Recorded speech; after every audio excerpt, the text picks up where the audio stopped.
The best way to predict your future is to create it. Not from the known, but from the unknown. What thoughts do you want to fire and wire in your brain? What behaviors do you want to demonstrate in one day? The act of rehearsing them mentally, closing your eyes, and rehearsing the action. So whatever impact or success or reaching goals or growth or whatever you say, on one level in the physical world, it's about how well you harness your physiological and your psychological process. Knowledge is power, but knowledge about yourself is self-empowerment. If you are little sensitive to life, you will realize you are the biggest issue in your life. So this is one thing that I'm trying to do with people, that you are never the issue in your life. I'm not the issue. My thought, my emotion, my body is never the issue.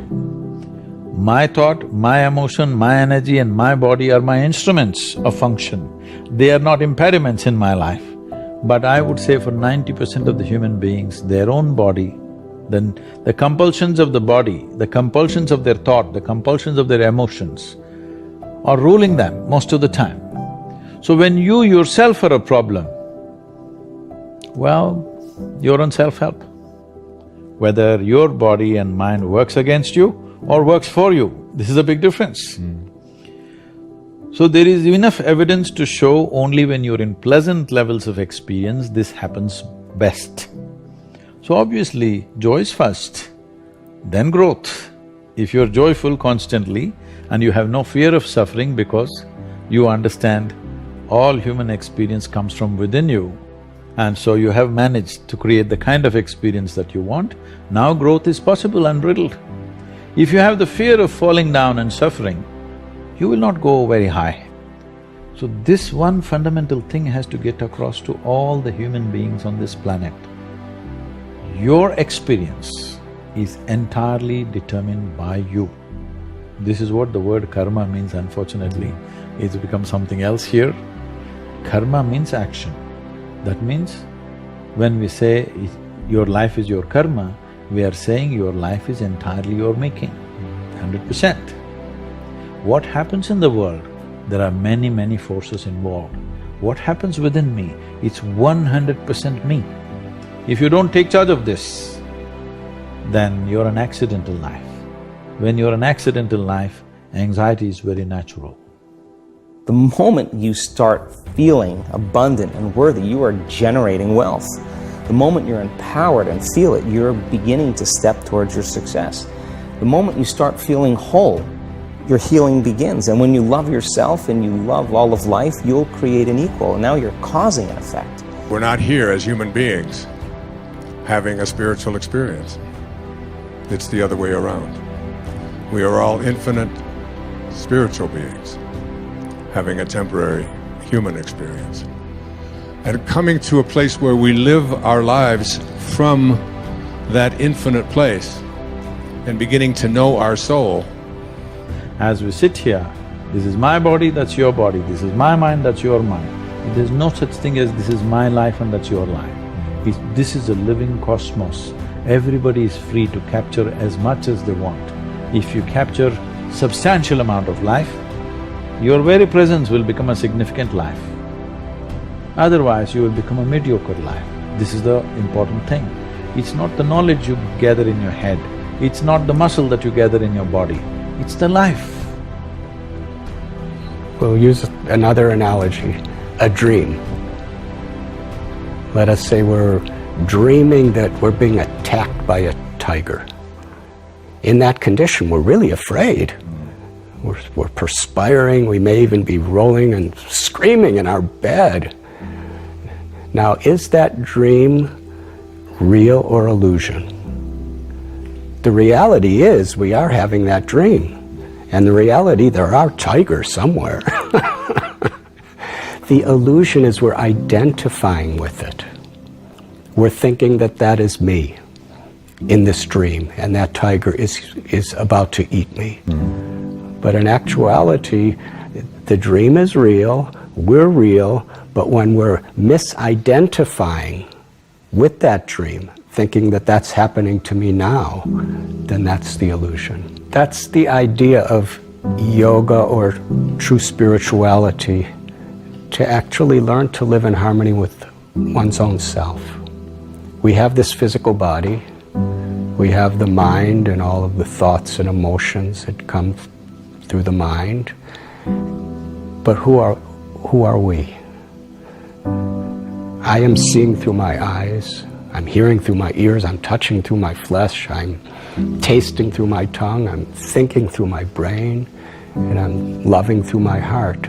But who is that me? That me is the essential consciousness that's giving life to every other aspect of our existence, our body and our mind. Consciousness is unique, but it's part and parcel of what is universal. And unless we understand that uniqueness of our own true consciousness, then we can't really appreciate the universal nature and how we're all actually connected. Everything is connected and everyone is connected, and everything and everyone in this world is interdependent.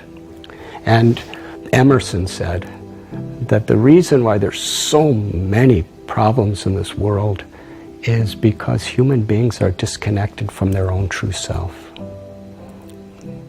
The senses, the mind, the intelligence requires to be in harmony with the heart and with the living force within the heart, which we call the soul or the spirit.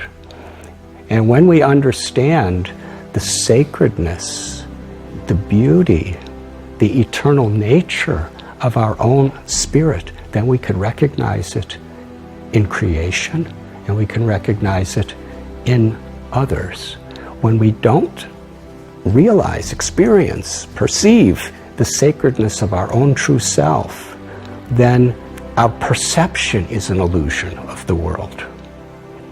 But when we understand who we are and understand our harmony and relationship with the world around us and the people around us, then we're actually seeing everything as truth. We're seeing as a spiritual reality, even in this world. When you change the way you look at things, the things you look at change. Albert Einstein once observed that you have the most fundamental and major decision that you have to make in your life is this: do I live in a friendly or a hostile universe? Which is it? Is it a universe that is filled with hostility and anger and people wanting to hate each other and people wanting to kill each other? Is that what you see? Because when you see the world that way, that's exactly what you will create for yourself in your life. This is from great scientific minds. And the interesting thing is that this is not just a clever play on words, that when you change the way you look at things, the things you look at change. It's actually a very scientific thing, and I'm going to show you that in just a moment. I'd like you to imagine the following scene. You're in your house. You've got your car keys in your hand. The lights go out. Power failure. You can't see a thing. You stumble around in your living room and you drop your keys. And you look around for a moment and you realize that you're never going to find them in the dark.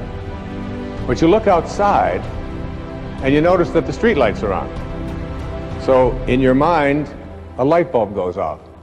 I'm not going to sit around here in the dark and grope around looking for my keys when there's a light on outside. I'm going to go out here under the street light and I'm going to look for my keys. Why are you laughing? This makes a lot of sense. So you're out here and you're groping around and you're looking for your keys and you're looking and looking, and your neighbor comes along and says, "What happened, Wayne?" "Well, I dropped my keys." "Oh, I'll help you look for them." And the two of us are now down here looking for our keys and looking. Finally, he says to me, "Excuse me, but where did you drop your keys?"